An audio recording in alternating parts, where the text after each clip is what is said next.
Di alam yang damai, di bawah kanopi rimbun, terdapat makhluk yang menarik, kura-kura. Mereka adalah penjaga waktu yang tenang, menyimpan kebijaksanaan dalam kerangka mereka. Dalam keheningan, kita menyaksikan perjalanan mereka melalui rebun hijau, menyelami air biru yang menjadi jejak hidup abadi. Begitu bersahaja, kura-kura mengajarkan kita tentang keberlanjutan dan keseimbangan di alam. Dengan cangkangnya yang kuat, kura-kura menjadi saksi bisu perubahan zaman.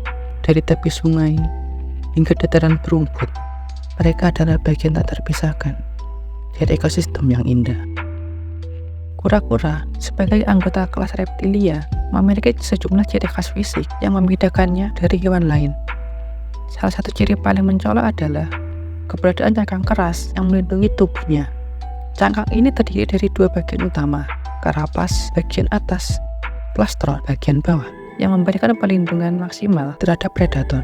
Selain itu, kura-kura memiliki kaki yang dilengkapi dengan sisik keras atau kuku yang memungkinkannya bergerak dengan efisien di berbagai jenis habitat, baik di darat maupun di air. Kepala mereka biasanya dilengkapi dengan paruh yang kuat untuk mengunyah makanan dan memiliki mata yang dilindungi oleh kelopak. Secara morfologis, pola dan warna kulit kura-kura bervariasi berdasarkan spesies dan habitatnya. Dari yang memiliki pola bercak hingga warna solid. Adaptasi ini memungkinkan kura-kura beradaptasi dengan lingkungannya, baik sebagai strategi kriptik untuk menghindari predator atau sebagai mekanisme termoregulasi. Salah satu perilaku paling menarik adalah kebiasaan kura-kura berjemur. Ketika berjemur, kura-kura menghabiskan waktu di bawah sinar matahari untuk mengatur suhu tubuh mereka. Ini adalah mekanisme penting untuk meningkatkan metabolisme dan pencernaan, serta untuk memproses vitamin D yang diperlukan untuk pertumbuhan dan kesehatan tulang mereka. Selain itu, saat berjemur, kura-kura juga memanfaatkan kesempatan untuk membersihkan diri dari parasit dan organisme lain yang mungkin menempel pada cangkang atau kulit mereka. Kebiasaan ini bukanlah ritual fisiologis, tetapi juga teknik survival yang vital dalam menjaga keseimbangan tubuh mereka. Kura-kura juga terkenal dengan potensi umur panjang mereka yang luar biasa. Sejumlah spesies kura-kura, seperti kura-kura Galapagos dan kura-kura laut, memiliki umur yang bisa mencapai puluhan hingga ratusan tahun. Misalnya, kura-kura Galapagos telah mencatat hidup lebih dari 100 tahun, dengan beberapa individu bahkan mencapai usia 150 atau lebih. Penelitian ilmiah menunjukkan bahwa faktor-faktor seperti metabolisme yang lambat dan kondisi lingkungan yang stabil di habitat asli berkontribusi pada umur panjang kura-kura. Selain itu, genetika juga memainkan peran penting dalam ketahanan hidup mereka. Perilaku reproduksi pada kura-kura adalah proses kompleks yang melibatkan beberapa tahapan.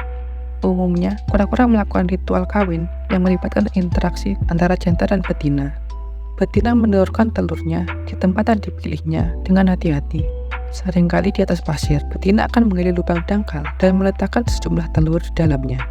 Jumlah telur yang diletakkan bervariasi, tergantung spesiesnya, bisa mencapai puluhan hingga ratusan telur. Setelah itu, lubang akan ditutup dan telur dibiarkan untuk menetas secara alami. Proses penetasan membutuhkan waktu yang bervariasi, tergantung kondisi lingkungan, tetapi umumnya berlangsung beberapa minggu hingga beberapa bulan. Selama periode ini, telur-telur dilindungi oleh lubang yang telah digali betina. Sangat menarik bahwa suhu sekitar telur saat penetasan dapat mempengaruhi jenis kelamin anak-anak kura-kura. Penelitian menunjukkan bahwa suhu yang lebih rendah dapat menghasilkan kura-kura betina, sementara suhu yang lebih tinggi dapat menghasilkan kura-kura jantan. Namun, penting untuk diingat bahwa perilaku reproduksi kura-kura dapat bervariasi antar spesies. Sebagai contoh, beberapa spesies kura-kura air mungkin memiliki strategi reproduksi yang berbeda dengan kura-kura darat. Proses keluar dari telur atau penetasan telur kura-kura adalah fase kritis. Proses ini dimulai dengan kura-kura muda yang menggunakan cuping khusus untuk membuka cangkang telur dan memungkinkan mereka keluar. Setelah keluar, kura-kura muda dapat menghabiskan waktu beberapa hari hingga lebih lama lagi untuk sepenuhnya keluar dari lubang telur. Proses ini merupakan langkah awal yang menentukan dalam perjalanan hidup kura-kura yang melibatkan ketahanan, keberanian, dan adaptasi yang luar biasa. Tahap muda dalam siklus hidup kura-kura melibatkan perjuangan yang signifikan untuk bertahan hidup. Setelah menetas dari telur, kura-kura muda harus segera mencari jalan menuju habitat yang sesuai, seringkali berupa perairan atau daerah darat tertentu. Proses ini disebut testosi, melibatkan risiko tinggi karena mereka rentan terhadap predator seperti burung, mamalia, dan reptil. Setelah melalui fase muda yang rentan, kura-kura terus tumbuh dan memperkuat cangkang mereka seiring waktu. Biasanya dicapai setelah beberapa tahun, tapi waktu ini bervariasi antar spesies. Menjelang kematangan, kura-kura mengalami perubahan dalam perilaku dan kebutuhan makan. Beberapa spesies kura-kura terlibat dalam perjalanan migrasi yang mengesankan, menunjukkan insting navigasi yang luar biasa. Sebagai contoh, kura-kura laut hijau dikenal karena rasi panjang mereka melintasi samudra untuk mencari lokasi berkembang biak atau tempat makan. Selama perjalanan ini, kura-kura menggunakan pola medan magnet bumi dan memanfaatkan arus laut sebagai panduan.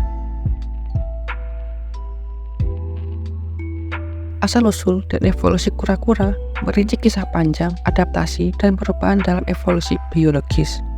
Menurut penelitian ilmiah, kura-kura termasuk dalam ordo Testudines, memiliki leluhur bersama dengan kelompok reptil lainnya. Menurut bukti fosil, nenek moyang kura-kura muncul sekitar 200 juta tahun yang lalu pada periode Trias. Awalnya, kura-kura memiliki ciri-ciri mirip dengan reptil air, dengan tubuh panjang dan kaki berselaput. Salah satu aspek evolusi yang paling mencolok adalah perkembangan cangkang keras kura-kura.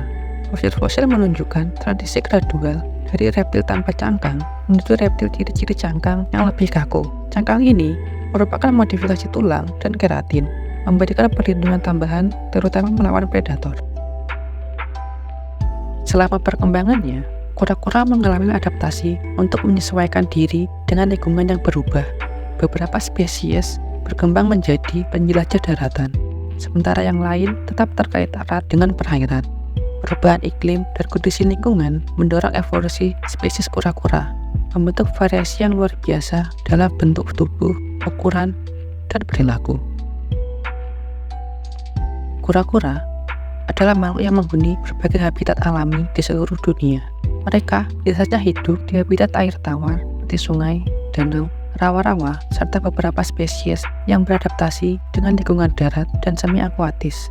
Di lingkungan air, kura-kura memerlukan akses ke perairan yang tenang dengan vegetasi yang cukup untuk berlindung dan mencari makan. Sementara itu, kura-kura darat biasanya memilih habitat dengan tanah yang lembab dan terdapat sumber air. Secara ilmiah, spesies air umumnya memiliki cangkang yang lebih aerodinamis dan kaki yang disesuaikan untuk berenang. Sementara itu, spesies darat sering memiliki cangkang yang lebih tegak. Pada spesies darat, kaki seringkali lebih kokoh, memungkinkan mereka beradaptasi dengan lingkungan berbeda, seperti padang rumput atau hutan. Lokasi geografis dan iklim mempengaruhi jenis habitat yang mereka huni, memungkinkan adaptasi spesies yang berbeda. Beberapa spesies mungkin lebih cocok untuk iklim tropis, sementara yang lain dapat ditemukan di daerah yang lebih dingin. Habitat ini menjadi kunci untuk memahami perilaku, pola migrasi, dan ketergantungan kura-kura terhadap ekosistem sekitarnya. Habitat kura-kura membuat kebiasaan makan yang beragam. Sebagian besar kura-kura adalah herbivora atau omnivora. Spesies kura-kura darat cenderung memakan tumbuhan, seperti rumput, daun, dan buah-buahan. Sementara spesies air dapat mengkonsumsi ikan kecil, serangga, dan tanaman air. Pola makan ini penting karena mempengaruhi ekosistem di mana kura-kura hidup. Di habitat alami mereka, kura-kura sering berkontribusi pada dinamika ekosistem dan mempengaruhi distribusi tumbuhan dan mengatur populasi serangga melalui konsumsi makanan mereka.